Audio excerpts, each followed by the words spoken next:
Back at again with another YouTube video. It's your boy Uriah G, and today we're gonna react to WWE wrestlers who couldn't actually wrestle. Well, what a title. So yeah, let's get straight into this. I see Boogeyman on the cover. Sorry, let's go. Not listening to ads, don't like advertisements. Sorry. You got 2 ads, bro? Y'all a trip. No, I don't want YouTube Premium. And WWE wrestlers that just couldn't wrestle. Number 10, Eva Marie. When Eva Marie debuted in WWE TV in 2013, they still had a habit of pushing female talent that weren't the best in the ring. Now in WWE's defense, Marie had some major heat from fans, yet when she wrestled, she completely fell apart. Marie was far too green for the main roster and she was exposed when the bell rang. She even spent time in NXT and this did little to offer any kind of significant improvement. Marie was even brought back for a second run during the COVID-19 era. So, Eva Marie, bro. They was even talking about bringing her back again. And her gimmick was like, she would have malfunctions in the ring, like, so if something happened to her, like if she faked the injury, she would be like, or anything happened, like a malfunction with her, with what she wears or something, she'll just call off the match and just leave. I remember that. And this was a baffling move, as Marie offered zero signs of improvement, which meant that the second run was ultimately a complete waste of everyone's time. Number 9, The Great Khali. Arriving in WWE in 2006, The Great Khali was positioned as the new arch-rival for The Undertaker. Khali looked incredible as he stood over 7 feet tall, and WWE offered a great presentation for Khali that made him look like a megastar. The issue was that Khali simply couldn't wrestle. He was put in the WWE ring with elite names such as The Undertaker, Rey Mysterio, and Batista, yet these legendary... Well, they had him fighting Rey Mysterio, like, that's not even, I don't know, man. Talents couldn't get a passable match. And I remember they made the Great Khali World Heavyweight Championship. I think it was like a 20-man battle royal on SmackDown. Out of Khali. Khali had a ton of limitations as a performer, yet this didn't stop WWE from persisting with the Khali push, and in 2007, he would become world champion. This was a world title reign that not a single fan was pushing for, and this reign greatly exposed Khali as it was a sign that Vince McMahon was greatly out of touch in terms of what the overall fan base wanted. It took some time, but WWE eventually moved Khali down the card, and he would spend the rest of his WWE career in more comedic roles.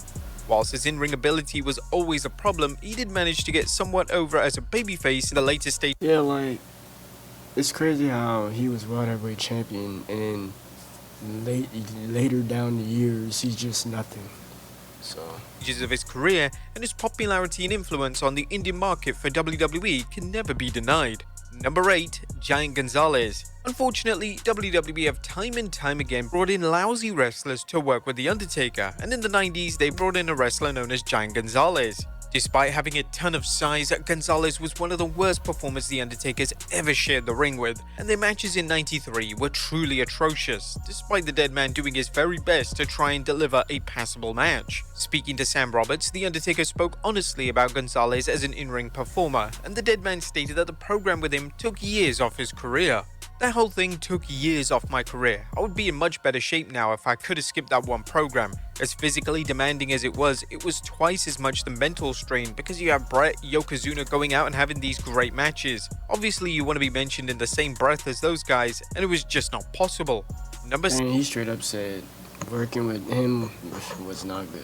7. The Boogeyman. The Boogeyman was thrown onto the main roster with very little training, and he was given a major push almost immediately.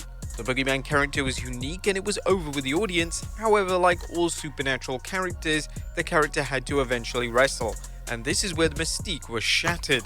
The Boogeyman wasn't at the level WWE or the fans wanted, and his matches with the likes of Booker T and JBL were laughable at best. The Boogeyman was eventually moved dramatically down the card, and for good reason, as it was impossible for WWE to book him in high-profile feuds if they knew that the end matchup wasn't going to deliver. Having a riveting and engaging gimmick is vastly important in wrestling, yet I remember he fought Booker T at WrestleMania. I mean, that's probably his most, I don't know how to explain it. his most important thing of his career that he's ever had gotten. They didn't really do anything with him for real. Cause I think he actually beat Booker T at WrestleMania, I think. The in-ring work has to be up to par.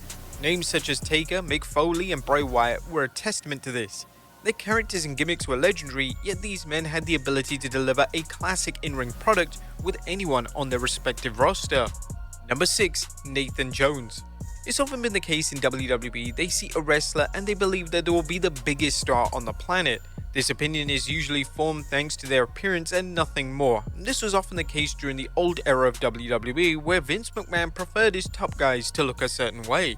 In 2003, although wrestlers such as Kurt Angle, Brock Lesnar, Rob Van Dam, and Booker T were all amongst the most pushed wrestlers in the company, this mindset still firmly existed as WWE debuted Nathan Jones.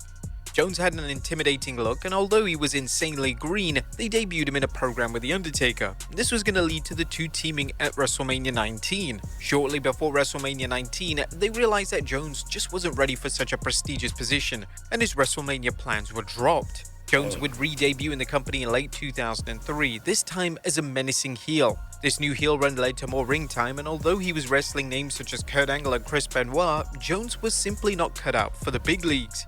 Number 5. King Mabel. In an attempt to create a new star, WWE decided to push Mabel in '95. As you may know, he has other gimmicks too.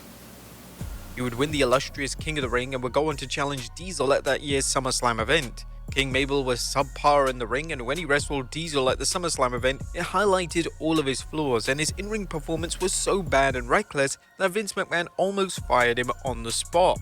Mabel would have numerous runs in the company, including runs as Viscera and Big Daddy V, yet he was often criticized during these runs as his in-ring output was consistently failing to hit the mark. Number 4. Heidenreich. Heidenreich was just another larger-than-life superstar that WWE paired with The Undertaker, and just like other names on this list, Heidenreich's in-ring work was terrible. The Heidenreich character was an interesting one, as he would often come down to the ring wearing a straitjacket, and his alliance with Paul Heyman should have been a recipe for success.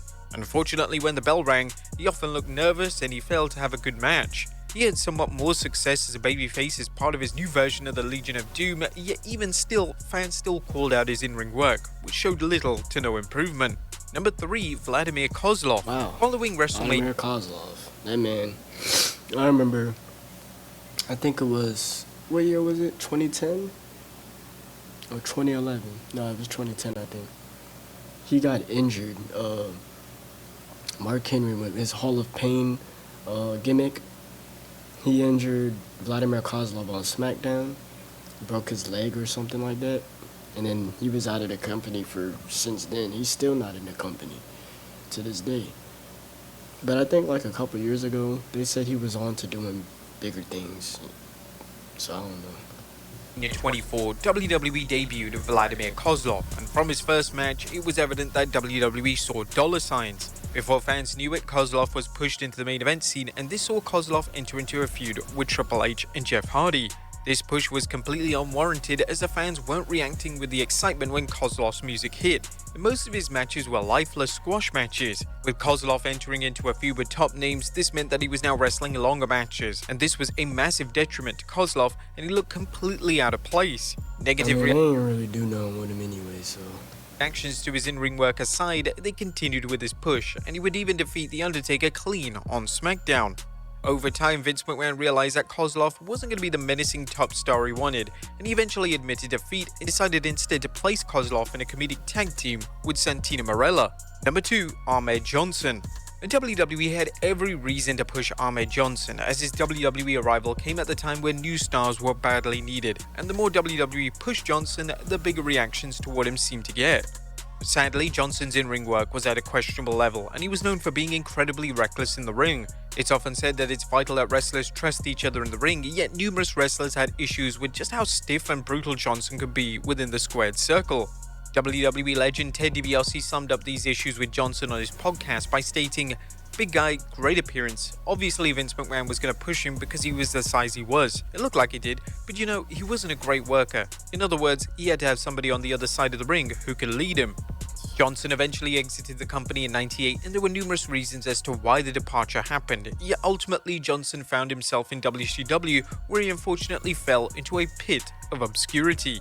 And number 1, The Ultimate Warrior. What? It always leads to a ton of discourse when Ultimate Warrior?